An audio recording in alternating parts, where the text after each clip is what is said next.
Assalamualaikum warahmatullahi wabarakatuh. Perkenalkan, nama saya Pakriga Paramdani, NRP 22 2019 123. Sebelumnya, sangat banyak alat-alat yang digunakan untuk pemetaan di berbagai tempat, mulai dari pegunungan, lembah, gurun, rawa, dan laut. Nah, itu adalah beberapa tempat yang biasa dilakukan untuk kegiatan pemetaan. Tapi, pernahkah kalian mendengar pemetaan di bawah laut? Tempat yang biasanya gelap, banyak hewan buas, tanpa ada oksigen, sangat sulit bukan? Dibandingkan dengan tempat-tempat yang ada di daratan. Dan bagaimanakah caranya untuk melakukan pemetaan di bawah laut?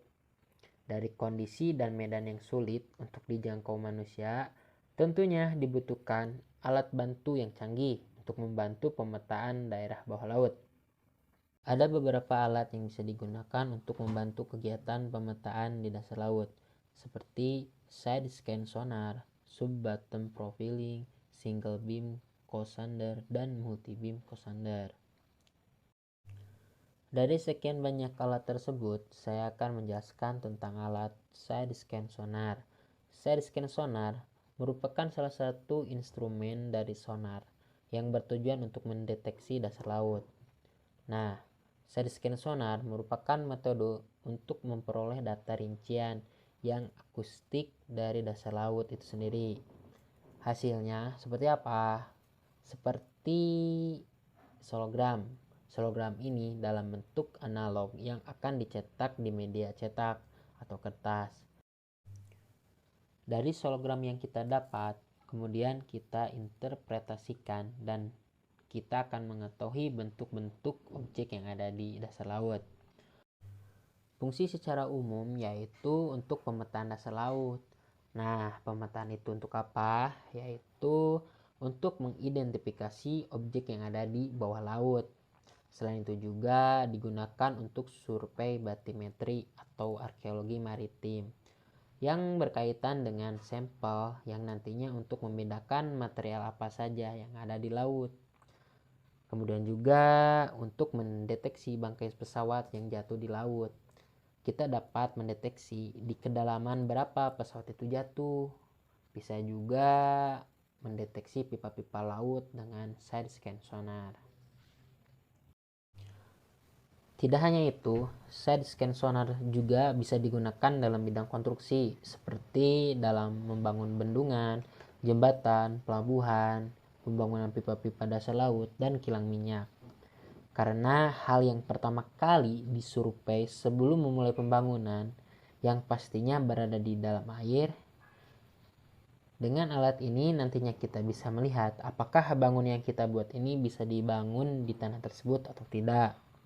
Karena itu kita membutuhkan data-data hasil pemetaan yang didapat oleh side scan sonar untuk mengetahui dasar-dasar yang ada di dalam air sehingga dapat mempermudah pekerjaan. Side scan sonar terbagi menjadi 3 bagian, yaitu recorder, tow cable, dan tow fish. Recorder berada di atas kapal survei, sedangkan tow fish ditarik di belakang kapal. Tow cable menghubungkan recorder dan tow fish. Cara kerja side scan sonar. Recorder mengirimkan pulsa listrik melalui tow cable ke tow fish. Tow fish mengubah pulsa listrik menjadi sinyal yang dipancarkan ke dasar laut. Sinyal ultrasonik dipantulkan kembali dari objek di dasar laut ke tow fish. Sinyal ultrasonik yang diterima tow fish diteruskan ke recorder setelah diubah jadi pulsa listrik. Data listrik yang diterima recorder direkam untuk kemudian diolah.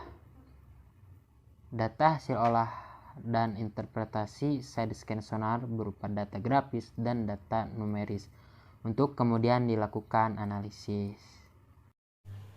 Kelebihan dan kekurangan side scan sonar. Sonar memiliki kelebihan dibanding alat navigasi lain, yakni radar, karena gelombang elektromagnetik lebih banyak mengalami pelemahan ketika merambat di air dibandingkan gelombang akustik. Maka gelombang akustik menjadi satu-satunya alat navigasi yang efektif untuk penerapan di bawah air. Sedangkan kelemahannya yaitu kecepatan pengambilan sinyal yang dipengaruhi suhu dan salinitas air laut, dan beberapa kapal anti radar juga mengembangkan teknologi material anti sonar, sehingga diperlukan sonar yang lebih canggih untuk bisa memantulkan material tersebut. Sekian yang dapat saya sampaikan, mohon maaf bila ada kesalahan. Assalamualaikum warahmatullahi wabarakatuh.